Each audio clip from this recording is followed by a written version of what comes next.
नारायण नारायण। प्रिय भक्तों, मेरे YouTube चैनल हिंदू भक्ति में आपका स्वागत है। भाद्रपद मास की शुक्ल पक्ष की द्वादशी तिथि को भगवान विष्णु ने वामन अवतार धारण किया। यही दिन वामन द्वादशी के रूप में मनाया जाता है। इस व्रत का महत्व अनंत है। इस दिन भगवान वामन की पूजा करने और उनकी कथा सुनने से समस्त पापों का नाश होता है, धर्म, अर्थ, काम और मोक्ष की प्राप्ति होती है तथा जीवन में सुख समृद्धि आती है। पुराणों में वर्णन है कि असुरराज बलि ने अपनी तपस्या और यज्ञ बल से देवताओं को पराजित कर दिया और तीनों लोकों पर अधिकार कर लिया। देवता भयभीत होकर इधर उधर छिप गए। जब देवताओं ने माता अदिति को अपनी व्यथा सुनाई तो उन्होंने संकल्प लिया कि वे भगवान विष्णु की आराधना करके देवताओं को पुनः उनका अधिकार दिलाएंगी। माता अदिति ने 12 दिन का कठोर व्रत किया। वे केवल दूध का सेवन करती और निरंतर भगवान की आराधना करती। उनकी भक्ति और तपस्या से प्रसन्न होकर भगवान प्रकट हुए और बोले, देवी, मैं स्वयं आपके गर्भ से पुत्र रूप में अवतरित होकर असुरराज बलि से देवताओं का अधिकार वापस दिलाऊंगा। समय आने पर भगवान ने वामन रूप धारण किया। उनका रूप अत्यंत मोहक था। एक ब्राह्मण बालक के रूप में वे प्रकट हुए। उनके हाथ में दंड और कमंडल शोभा पा रहे थे। शरीर पर यज्ञोपवीत था और मुख पर तेजस्विता की अद्भुत आभा थी। ऋषियों ने उन्हें कुशा, वस्त्र और आभूषण अर्पित किए। भगवान वामन ब्राह्मण बालक के रूप में राजा बलि के यज्ञ मंडप में पहुंचे। यज्ञ का वातावरण अत्यंत भव्य था। राजा बलि ने इस तेजस्वी ब्राह्मण को देखा और प्रसन्न होकर स्वागत किया। उन्होंने आदरपूर्वक पूछा, बालक, बताओ, तुम्हें क्या चाहिए? जो भी चाहो, मैं तुम्हें अवश्य दूंगा।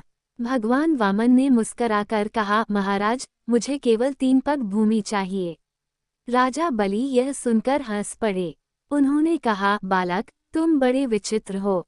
जब चाहो तो पर्वत, हाथी, स्वर्ण या रत्न मांग सकते हो। 3 पग भूमि में तुम्हें क्या मिलेगा?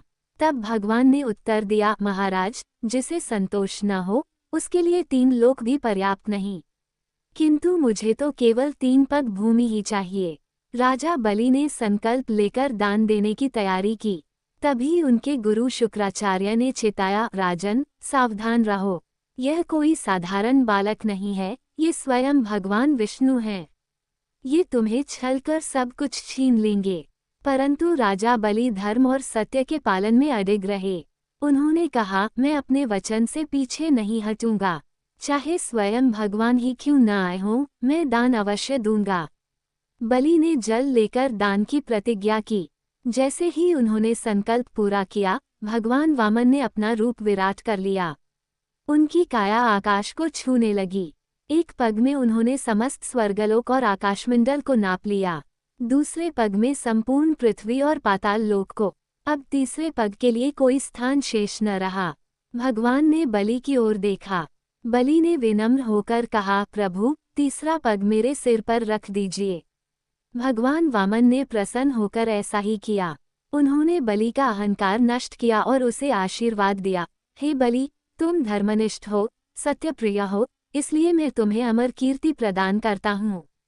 अब तुम पाताल लोक के अधिपति बनो और सदा मेरे द्वारपाल के रूप में प्रतिष्ठित रहो। इस प्रकार भगवान वामन ने देवताओं को स्वर्गलोक वापस दिलाया और असुरराज बलि को भी महान स्थान प्रदान किया। वामन द्वादशी का व्रत इसी घटना की स्मृति में किया जाता है। इस दिन प्रातःकाल स्नान कर भगवान वामन का पूजन करना चाहिए। घी का दीपक जलाकर चंदन, तुलसी दल, मिश्री और मौसम्बी का भोग अर्पित करना चाहिए।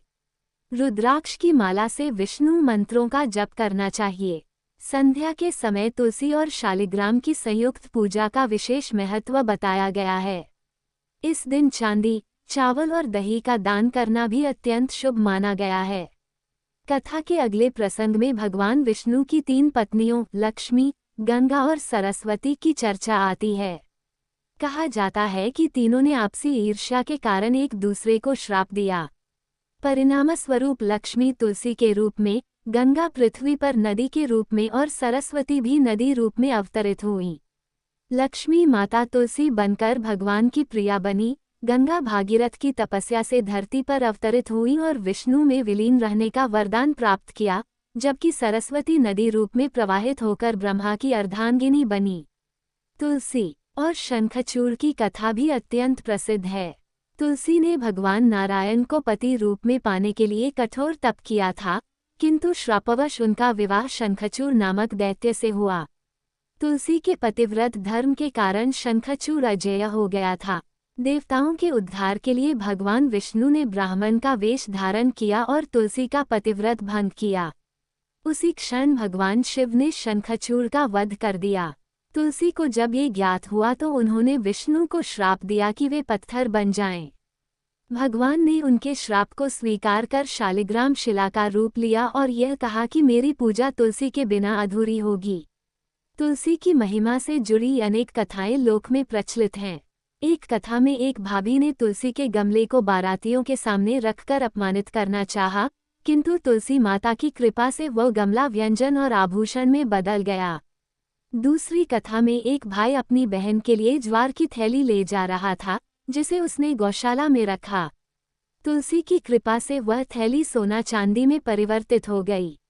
एक वृद्धा ने तुलसी पूजन से भगवान श्री कृष्ण को प्रसन्न कर लिया और उन्होंने बालक रूप में आकर उसे मोक्ष प्रदान किया।